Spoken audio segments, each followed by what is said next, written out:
Executive with Jessica Lee. I'm here with Billy Franz, who is the Director of Inside Sales and Channel at SADA. Welcome, Billy. Hey, Jessica, thanks for having me. Looking forward to this.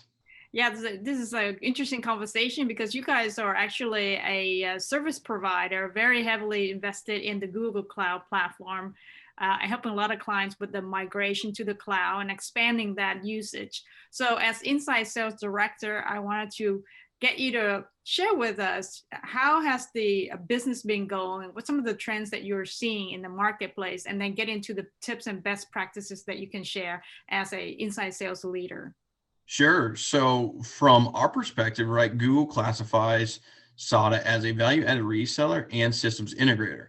So a lot of our performance and assistance with customers comes in maximizing their tech stack and how they can deploy and better utilize an infrastructure as a service stack like Google Cloud Platform versus the competition. So what we really do and help with is customers solve the full gamut of their applications, their development team, their tech stack, their workloads, whether it's contact center AI, whether it's general basic cloud compute, or even better utilizing Kubernetes for proper containerization and orchestration efforts. So we assist with all of that, and our resources behind them, our technical expertise is almost second to none in the ecosystem. And I say that nicely because we do have quite a bit of competition, but our CTO actually comes to us from Google. He was a former head of solution architect. He also oversaw AWS's knowledge base as well. So he's got a very, very strong following, and the team around him has been fantastic. I see. That's right, because you guys shifted. I know you've been a partner of the Google Cloud Platform for a long time. But recently you shifted the focus away from like having other cloud providers as partners to exclusively the Google Cloud partnership. Why exclusively Google Cloud?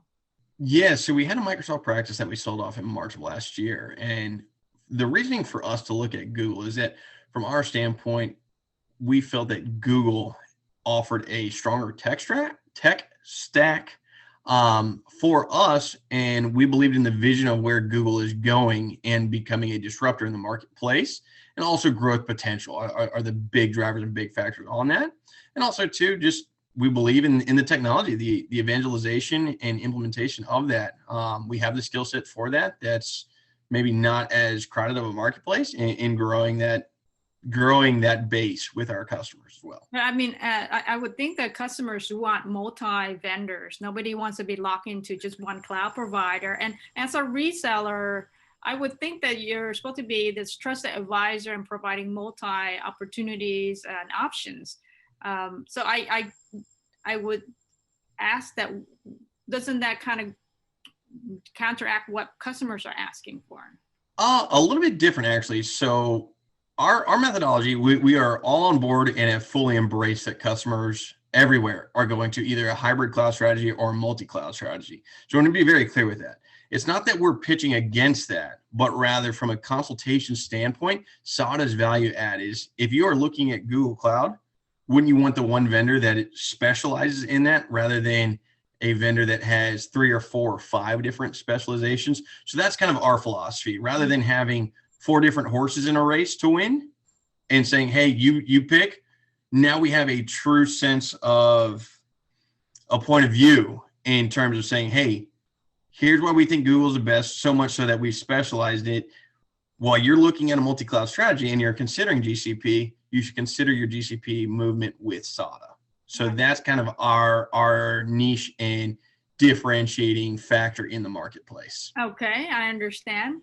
Let's go into your domain expertise as a leader managing a team of inside sales. And I know that you actually built out this team. You had 3 and now you're approaching 20 by end of year. You're doing 6 times the growth. So that's a lot of new folks to bring on board. So let's talk about recruiting the right talent, having the right strategy enablement in place, and making sure that they hit the ground running. Tell us some of the lessons learned and the tips that you would share. Sure. So that's actually been very unique, right? So I've been at SADA for about 8, actually this week will be 18 months. They brought me on board to build out the inside sales team and kind of revamp the channel a little bit. And you are correct. We did start with 3. We are going to grow probably up to about 20 to 25 by the end of this year during the middle of a pandemic. So that's kudos, right, to the reps on the team that have been promoted, which allow me and the organization to grow. But I don't think this growth would be possible without proper leadership around me and the team that I've got, right, all the way from our CEO to Tony Safoyan, to our SVP of sales, Joe Costco, and then even the inside sales manager that I've got under my alignment with Matthew Davidian. Those resources are very, very strong. And then also the scalability, right? Having very, very strong field sales presence that are actually helping take the SADA ISRs under their wing has been a very, very big value add in us ramping our reps at a quicker and faster rate. On top of that, kind of how have we scaled so easily in a COVID environment? I would say has not been easy. It's typically in a normal hiring process, we would bring a rep on board. We'd fly them either out to LA or Austin or New York or maybe even Toronto for a full week of onboarding in person, and then we would release them to the market that they would go after and prospect into. But now we've kind of had to change that through a lot of Google meetings and Google chats, right, and how we do that. So I think a lot of it has come from systems and process oriented. We are very, very diligent with a strong structure that's about a 2 to 3 week program that is very pragmatic and easy, digestible. And then also I alluded to this at the beginning, but a very collaborative culture. One of the things that I pride the team on is a collaborative kind of competition amongst each other, right? So they're very, very cheerful, very happy whenever anyone gets a win, but they're also very, very helpful, and everyone has their own individual goals. So I'd say what's helped us is a clear, defined strategy, a focus in onboarding properly with clear set goals and definitions, and then actually the implementation of, I want to say coaching and mentorship while letting the reps have proper autonomy to experiment and figure out what works for them, what doesn't work for them in the first 90 days. That's been to get them to cheer for each other. Is there an incentive, like a bonus for the entire team to achieve a certain goal? Everybody wins? Yes, our inside sales has very traditional structure in terms of what they're looking for, whether it be pipeline or whether it be closing against a quota attainment.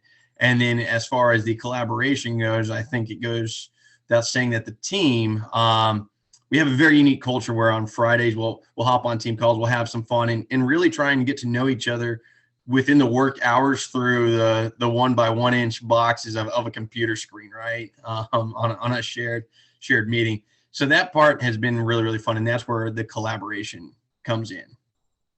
Okay. And I want to ask you about the diversity and inclusion, because I know that's something you're passionate about as you're recruiting. What are some of the best practices that you're actually applying to ensure you're hitting your goals? Yeah, so to be clear, I don't have any actual metrics around diversity, equity, and inclusion, but it is something that SADA and myself, we all value ourselves on and put a lot of pride in. I want to be very clear that everybody that I've hired has gotten the job on their own merit and their own skill set of what they can bring to the table as far as culture add and the experience that they bring.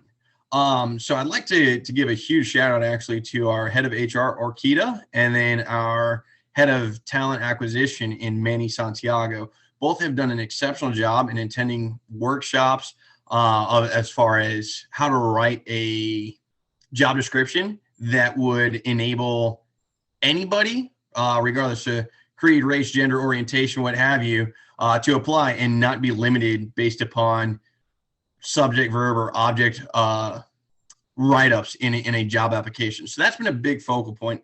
And then also too, utilizing our current SADians for referrals, because as SADA is so diverse, right, we have these really, really cool, really unique backgrounds all across the board, whether it's engineering, whether it's our HR team, our sales team for that matter. So whenever I go and actually post out online, I actually ask my SADA team to see who they have it within their own network that could be a fit here. And I found that actually has been, for me and my alignment, has been a very, very strong piece, because now I not only get a referral and somebody internally to vouch for an individual, but also it gives us a better talent pool because somebody's willing to want to work hard for that referral. So that's a little bit as far as a peek behind the curtain as far as what we're doing and how we're pulling talent. I see. So you're saying in the job description, it's been very thoroughly refined to make sure that it is encouraging a diverse group of candidates to apply. And then on top of that, because you do have a diverse workforce built up so far, the referrals from that diverse workforce continues to have diverse candidates for you. Absolutely. And it's paid dividends, right? Because you can see it from our customer base working with Google so closely, right? People want to connect with people who are kind of like themselves, whether it's personality or regionally based, right? So I think this gives us, and it also gives us a huge advantage in the marketplace, right? Because now you're not looking at a customer or a specific region from the viewpoint of Billy Franz, who grew up outside of Houston, Texas, right? As a unapologetic Texan, right? I can get a team around me that maybe they have different backgrounds, different influence. They grew up in a different part of town. They grew up in a different state. They have different influences in their life that have made them who they are today. So whenever it comes to sitting down in front of a customer or sitting at a board meeting, there are different perspectives and different voices at that table that all certainly belong there, right? So that part is really, really cool. And that's the features and advantages and even benefits of having a diverse workforce. When people apply for this job as an inside sales rep, how technical do they need to be? Because I know there's a lot of certifications involved in knowing about the cloud, and each cloud provider has different way of architecting the platform. Yeah, so I think from my alignment perspective, technology is not understanding the tech stack is not a necessity, right? I can teach anybody that. You can go out now with YouTube. There's a plethora of free information for people to learn from. They just got to have that desire. What we kind of look for on our side, again, another kind of peek behind the curtain, right, is the soft skills, the collaborative communication aspects are things that we weigh and put heavily on. Can this person work in a team environment? Has this person dealt with struggles in the past? How do they overcome those struggles, right? What data sets and data can we pull from for this individual in the interview process, and how they answer? Could they structure an outbound cadence or a campaign for a patch or a region, right? So there's all these little kind of factors as far as the emotional intelligence, the IQ, right? The acumen, understanding the capacity and the day ins and day outs of what an inside sales rep. So to answer your question, as far as understanding the tech, that's absolutely not necessary. I actually find that it's easier if somebody doesn't know or understand the GCP tech stack, because then we can teach them, right? It's almost like opening up a new can of Play-Doh, right? And getting to mold that knowledge however we deem necessary to be successful. So I just look for the passion. A culture add is the big thing for me, not culture fit, but culture add is a big key component for me whenever I hire. I see. Do you find though that once they start to learn about the Google platform, that the more technical they are, the better they are to help clients? For sure. So, and the reason for that, right, is I could have the most extroverted rep out there, or even the most introverted rep that knows and understands sales processes, knows sales procedure, knows how to interact with C-suites all the way down to management, both sides. All of that, very, very important.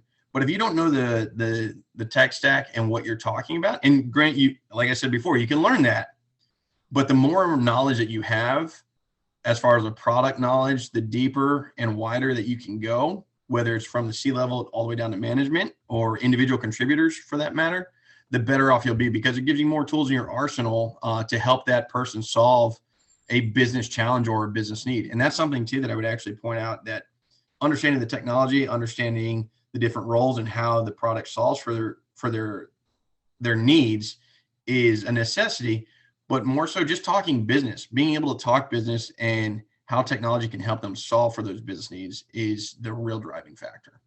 Now you manage the channel part too. So channel partners, which I find it very interesting. And managing inside sales usually is not also managing channel partners. So explain to us what's the strategy behind that decision.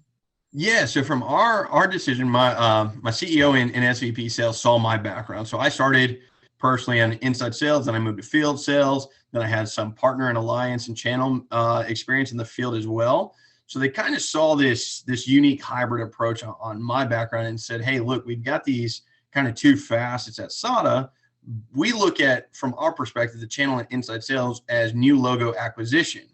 So they said, hey, Billy, will you help task this out and grow this? So the inside sales were great. We're humming along. From a channel perspective, a lot of our business was focused on the Microsoft practice. So it's kind of been changing that strategy in terms of educating the sub-agent community, especially under Intelisys and Avant, to understanding the GCP and Google Workspace, formerly known as G Suite, stack and how it differentiates against O365 or Lotus Notes, or how GCP can interact, whether it's with AWS or Azure in a multi or hybrid environment, or against if a customer is looking to pivot. So it's been, from a channel standpoint, it's been more so focused on educating the market, the sub-agent community, what Google technology is, where it's a good fit, and how to penetrate new accounts to look at GCP, and then also growing the revenue base within that patch. Maybe you can share a tip or two on how do you drive higher performance from the channel sales reps? Yeah, so we're actually having a very, very good channel year this year. It's fantastic in terms of revamping that structure. So what success looks like in that area oftentimes comes down to the relationships between SADA's channel managers and the channel regional presence under a master agency. And then what we do is we oftentimes sit down one-on-one real quick to kind of talk with the strategy that a sub-agent is trying to deploy. So like San Francisco, we have a very, very strong relationship with our Intelisys peers out there. And then they would find their sub-agents for people that understand the tech stack and have a little bit of basic knowledge, but not too much. And then we go in, we arm them with the information as far as where GCP is a fit, where the good verticals are at, the context that you have. And it's almost like a traditional account mapping or account planning session, and then arm them with a few basic questions. And by no means do I need a sub-agent out there in the channel partner community to be a specialist or have expertise, but rather understand a little bit of the structure, open up the door, and then let the SADA team and SADA specialists come in and really grow and discuss with the account. I see. Well, this has been a very interesting conversation, and thank you for talking to us about the cloud marketplace and how you guys are helping clients, and also tips on the sales performance.